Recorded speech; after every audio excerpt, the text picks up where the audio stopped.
着しました。テレビではどうしてもね、ちょっと塗装にね、課題がね。そう。課題。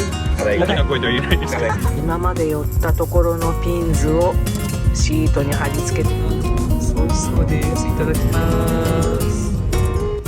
皆さんこんにちは、ひろこです。動画のご視聴ありがとうございます。毎年北海道を訪れている我が家ですが、今年は夏ではなく秋にしました。なぜかというと、2013年初めて北海道を訪れた時は秋だったのですが、あっけしそう見ないで帰ってしまったからです。そしてもう一つ、秋といえばサクラマスや鮭が遡上する季節です。熊に遭わないように十分注意しながら鮭の遡上を見たいです。それからもう一つ、のりさんが集めていたガチャピンズをちゃんと台紙に貼ってきちんと集めたいと思います。今回も最後までご視聴くださると嬉しいです。マリマリさんのテールランプ、右側のテールランプ、イヤホグ付きのやつ、うちのやつと交換しました。これね。はい。マリマリさんのやつにはイヤホグが付いてなかったんでね。で、欲しいって言って。で、うちはもともと中古で買っときに付いてたんだけど、イヤホグ全然使わないので。関東済みだしね、雪んとこ行かないしね。そう。それで、イヤホグが付いてると、右側のバックライトがつかないんで、すごい暗かったんでね、これで、お互い VV の関係ということですね。道の駅ありがとうございました。絵には最高でした。はい、それでは北広島、右折入れるかな。はい。このマークでおなじみのキャンピングレンタサービス工業さんへ伺います。そうだ。うん。わあ、雲一つないぞ。ちょっとあった。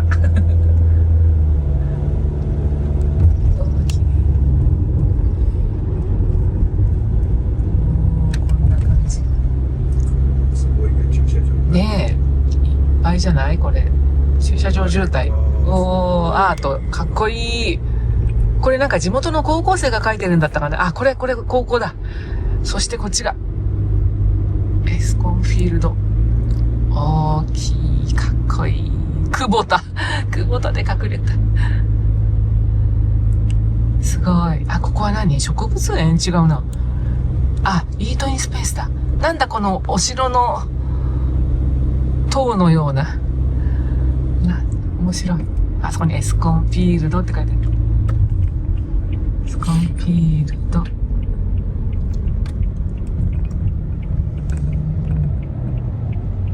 写真を撮ってください。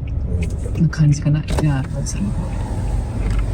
あ、はい、北広島のエスコンフィールドの前を通り過ぎるので止めていただきました。ちょっとね、セレンゲティと一緒に2台と。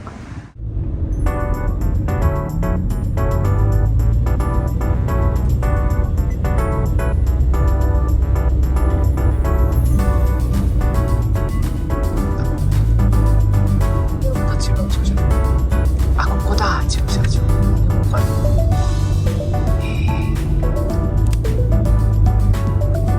違うのまたそうです。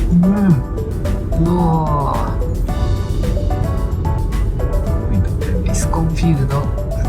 こっちが正面になるのかな。ね。すご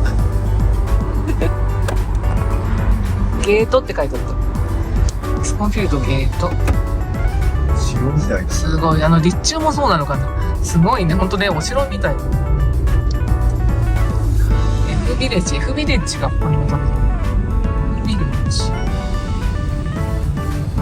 のまま着しました。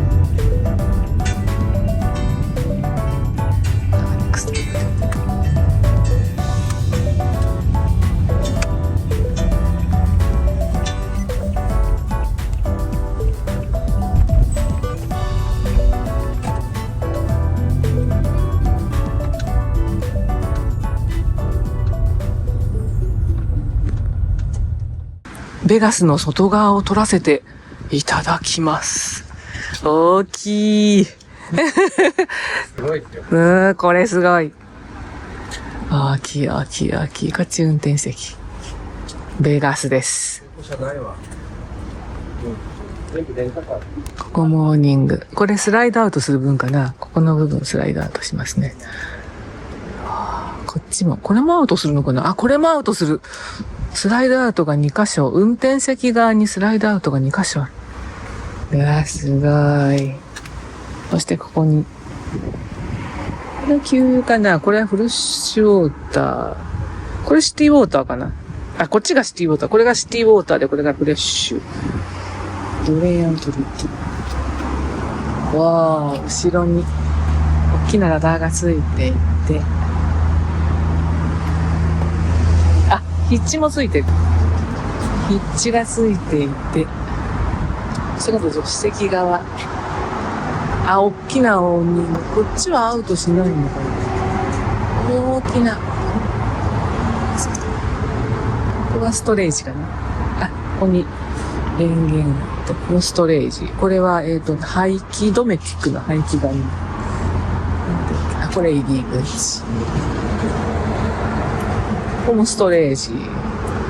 大きな窓。ここもストレージ。大きい。大きい、大きい、大きい。ベガス。運転席。運転席側。のりさんはただいま橋爪さんに車の調子を見てもらっています。はい、バネさん。はあ、暑いね、日差しが強い。おい、ちょっと、よいしょ。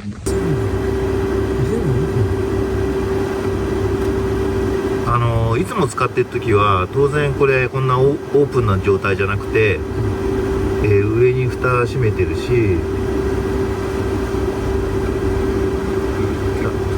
あ、そうそうそうそう、そしたらやっぱり少しずつね、やっぱりホコリとか溜まってくる。はい、こんにちは。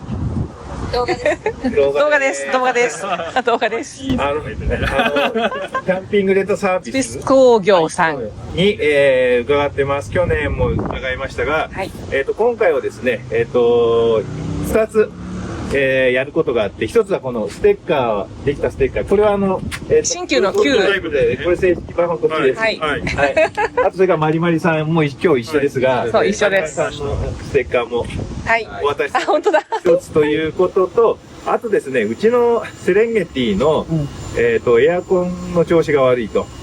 で、外部電源だとちゃんと回るんだけど、内部のバッテリーで駆動した時に10分ぐらいで落ちてしまうっていうことがあって、その柏のケーズクラフトさんに問い合わせたところ、線がですね、接点のところのネジが緩んでるんじゃないか、それから、ヒューズが、ちょっと容量が低くって、とろけちゃってるかもしれないんで、その辺見てもらった方がいいよっていうことで、ちょっとテスターのね、道具はもう持ってなかったんで、ここに、せっかくなんで、お邪魔して見ていただきました。原因がですね、はっきりとちょっと特定できたわけではないんですが、ヒューズのところの、ネジが、やっぱりちょっと緩みがあって、それで電圧低下が、起こってるかもしれないねということで、締め直していただいて、ちょっと様子を見るということになりました。ありがとうございました。いえいえ、どうも。橋爪さんの方もなんかお話を。のりさんがずっと、マリマリさんはこちらで買って一緒に。はい。はい。マリマリさんにはですね、ここに連れてきていただきました。はい。それだけ、いやいや、マリマリさんのセレンゲティはこちらでお買い求めに。紹介してください。こちらでいつだ、去年の10月末。こちらです。こちらです。これですね。右が。世話になって。はい。すごくね、綺麗になんか、2代目。可愛くなりました。18年綺麗にしてもらったんですね。そう、うちの車もね、塗装が結構、うちの車。チョーキングが出ちゃって。左がうちのセレンゲティ。はい。セレンゲティはどうしてもね、ちょっと塗装に、ね、課題がね。そう。課題。大きな声では言えないですけど。バンクがだんだんツヤがなく。最近の新車は特にそれもあるみたいだけど、まあ、うちのも10年やってますんで、そろそろなんかしないといけないかなと。はい。ちょっとここが近所だったら、もう、これにお願いしているところなんですが。本当に。ちょっとね、ちょっと離れてます。ちょっと離れてるね。はい。ね、ありがとうございました。はい、ありがとうございました。ありがとうございましたよろしくお願いします。よろしくお願いします。はいありがとうございます。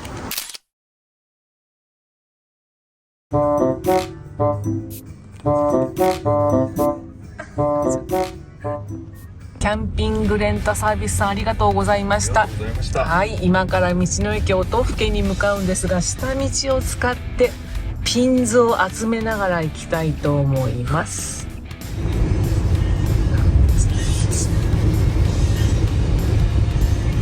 じゃがいもがなんか季節だってきた道の駅マオイの丘公園到着です。このとんがり帽子がそうなのかな。デフォルトが道の駅フォーレストっていう、今はなき道の駅大滝かな。これが1個ついていて、今朝行ったのが道の駅花ロード恵庭で、今寄ったのがマオイの丘公園。なんだこれ影。はい。今まで寄ったところのピンズをシートに貼り付けてみました。こっちから。よいしょ。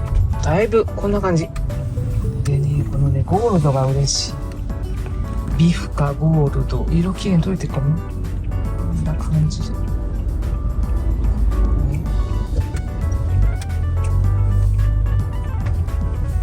期間限定のシマエナガくんをゲットしたいと思います。ゲットできるでしょうか？はい、セコマといえばメロンソフト初めて買いました。10年以上通い続けて初めてのメロンソフト。いい香りがしてます。美味しそうです。いただきます。と忙しかった。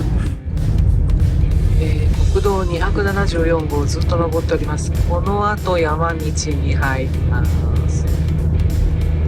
道の駅の、日高に向かってるんですけども、なんかすでに峠をなんか越えてるみたいな感じで、険しいです。ヘアピンです。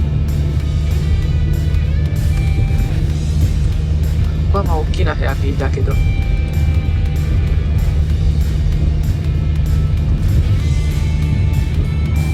手がきれい。先ほどからガンガン登らされてはガンガン降りるとつらいそして道路は今はたまたまいいけれどボコボコの道が多くて運転しててもとても辛そうです。ここじゃないとこから行ったのかな。なんかなんだっけ、十字路みたいになっててさ、道の駅のところがこっちの方向から行ったことないのかもしれない。またジェットコースターにまた登り始めました。こっちはだってね、峠と名の付くとこはなさそうなのに、あ、でもトンネル多いから峠あんのかな。またトンネルです。道の駅樹海ロード日高に到着。こっち広い方の駐車場。まもなく出口に付近です。その先左方向です。リスがいる。奥にセイコマがあって、以前来た時はこの前の建物の中でお蕎麦を食べたのね。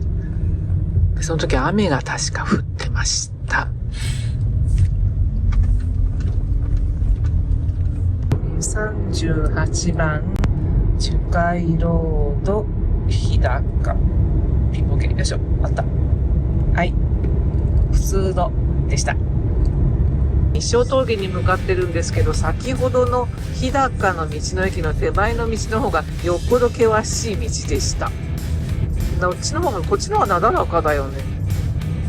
なんかね、なだらかに登っていって、今4合目から5合目に向かっています。副道、大井戸がいっぱいあります。副道、これも副道。波の沢副道。今8合目を過ぎて、外気温17度です。下がってきました。黒い雲の下は抜けました。両脇に白樺林が増えてきました。タで今9合目通過940メートル。死活樹海ロード。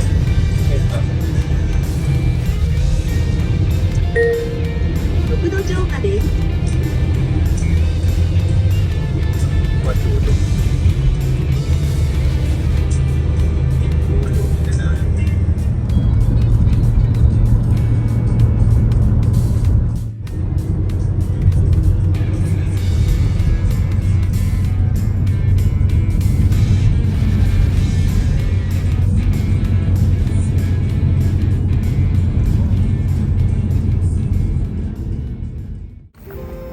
法の舞音更ホットスプリングスパ&ホテル。はい、温泉あります。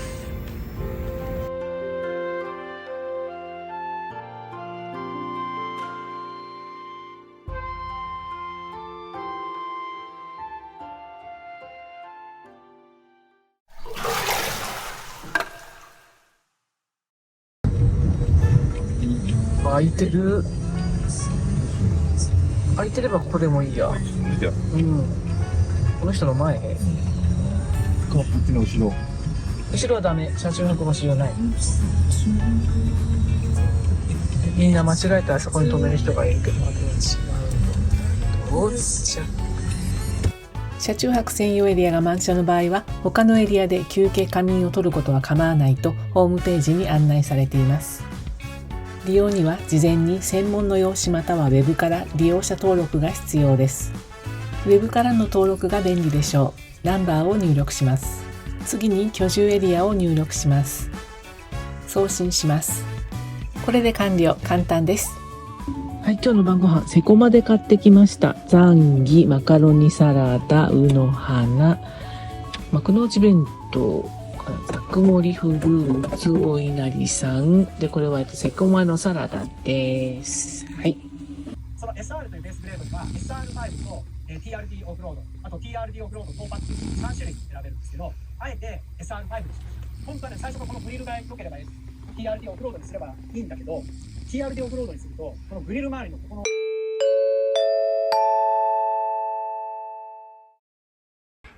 こんにちは。いつもメイと音楽とセレンゲティののりです。いつもご視聴ありがとうございます。今回はですね、我が家のセレンゲティの、トラブってる件、その後どうなってるかっていうことを簡単に紹介したいと思います。2点あります。1点はですね、クーラントの設置後、効果がどうあったかっていうのをですね、今回北海道の旅で、検証しようということを言っていましたが、それがどうなったか。あともう一点はですね、またこれも北海道旅行の、初めにですね、エアコンが不調になった、インバーターが止まってしまうという件についてどうなったかっていう件、この2点について、お話ししたいと思います。まず1点目のですね、クーラントの、コックをつけたその効果についての検証なんですが、実はですね、北海道の今回の旅、秋だったんですけれども、結構涼しい状態になってました。もう外気温が、20度とか20度以下ということで、そもそも涼しくてですね、クーラント、コック止めているんですけれども、途中で開いて走ったりもしましたが、あまりその暑さを感じず、やっぱりその夏場のですね、外気温が30度超えの時に床も暑くなってくるって言った時に検証しないと、どうもその効果がよくわかんないかなということで、検証についてはですね、来年の夏まで持ち越そうかなと思ってます。はい。で、もう2点目の、エアコンが不調になった件なんですが、ちょっとインバーターがですね、故障したんではないかっていうふうに、思っていたんですけれども、改めてですね、インターネットで、このうちの使っているインバーターの、取説をダウンロードして、どういう使い方になるのか、LED の表示がどういう風になっているのかっていうのを確認しました。そうしたらですね、うちのインバーターは、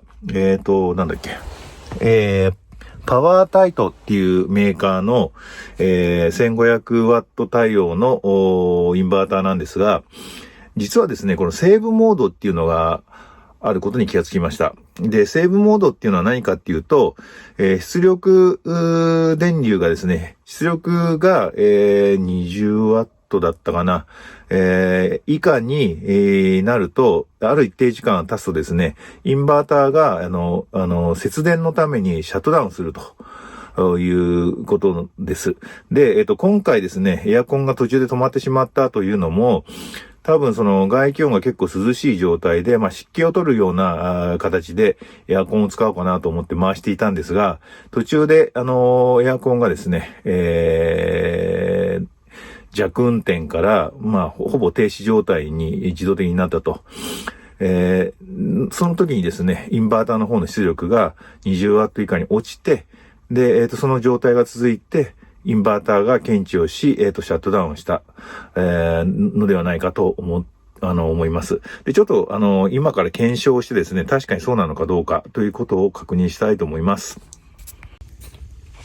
はい、ですね、この、インバーター、今から電源をオンにします。そうすると一番上の LED、緑のが点滅して、点灯状態になりました。ここはパワーセービングという、LED で、この状態になってると、エアコンをつけようと思っても、やっぱり AC の出力出なくなってるみたいで止まってます。で、復帰するためには、パワーを一回落とす。で、もう一回入れ直すと。こうするらしいですね。はい。で、今度は、この、セーブモードを解除するようにします。解除するには、マニュアルの通りだと、このスイッチをですね、押して、オンになった時に、2秒間の間にもう一回押すということのようです。はい。今、インバーターの電源がオン状態で、パワーセーブの LED が、緑のランプが点灯しています。一回これ切ります。はい。今オフになりました。で、今度は、オンにしたときに、LED がですね、全点灯している間2秒間にもう一回パワースイッチを押すと、このパワーセーブモードが解除されるということです。で、やってみます。はい。で、これで一旦電源が落ちてるんですけど、再度電源を入れてみます。はい。これで、パワーセーブの LED ですね、緑のランプが、これで消灯されてますので、パワーセーブモードが解除されているという状態になりました。はい。これで、途中でスリープモードにはならないという設定になりました。はい。これで、エアコンとかを使ってですね、途中で電源が落ちないかどうかをまた様子見にしたいなと思います。はい、以上です。今回も最後までご視聴くださりありがとうございました。この動画を気に入ってくださったら、ぜひチャンネル登録をお願いします。高評価、コメントをくださると動画制作の励みになります。どうぞよろしくお願いいたします。それではまた次の動画でお会いいたしましょう。